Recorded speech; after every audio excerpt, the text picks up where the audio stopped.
Le viol, chers internautes, chers amis du Cap-Dich, est puni par la loi sévèrement. Et je m'en réfère au nouveau code pénal du Cameroun, à la loi numéro 2016-007 du 12 juillet 2016, en son article 296 qui stipule que est puni d'un emprisonnement de 5 à 10 ans celui qui, à l'aide de violences physiques ou morales, contraint une personne même pubère à avoir avec lui des relations sexuelles. Premièrement, nous devons savoir que le viol est une atteinte grave à l'intégrité physique et morale de la personne qui subit ce préjudice. Alors, chers internautes, je vous disais d'entrée de jeu que le viol est un fléau qui mine nos sociétés dans toutes ses strates. Nous allons commencer par la cellule familiale.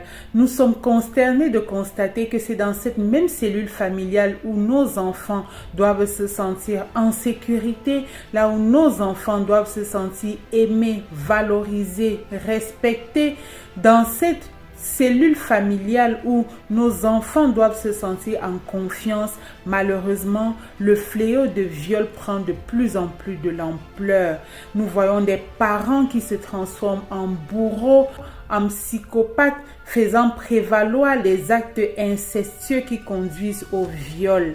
Et c'est dommage parce que l'enfant se sent surpris, il ne s'attend pas à ça parce qu'il sait que dans le cocon familial, c'est là où il devrait être le plus en sécurité. Et aujourd'hui, ce lieu qui est censé être un havre de paix est infesté de psychopathes qui ont le visage soit du parent biologique, soit de l'oncle ou de la tante, soit du cousin ou de la cousine et même du frère ou de la sœur. C'est une réelle catastrophe.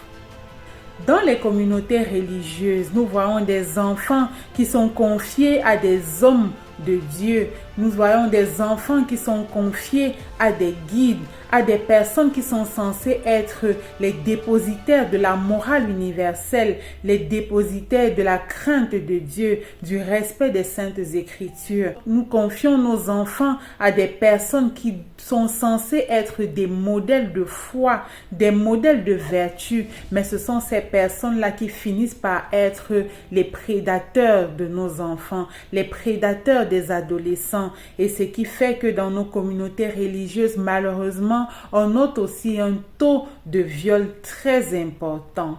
Cela interpelle les parents à se poser encore la question de savoir est-ce que nous savons même exactement là où nous allons laisser nos enfants, à qui nous confions nos enfants. Cela interpelle notre responsabilité, la sécurité de nos enfants.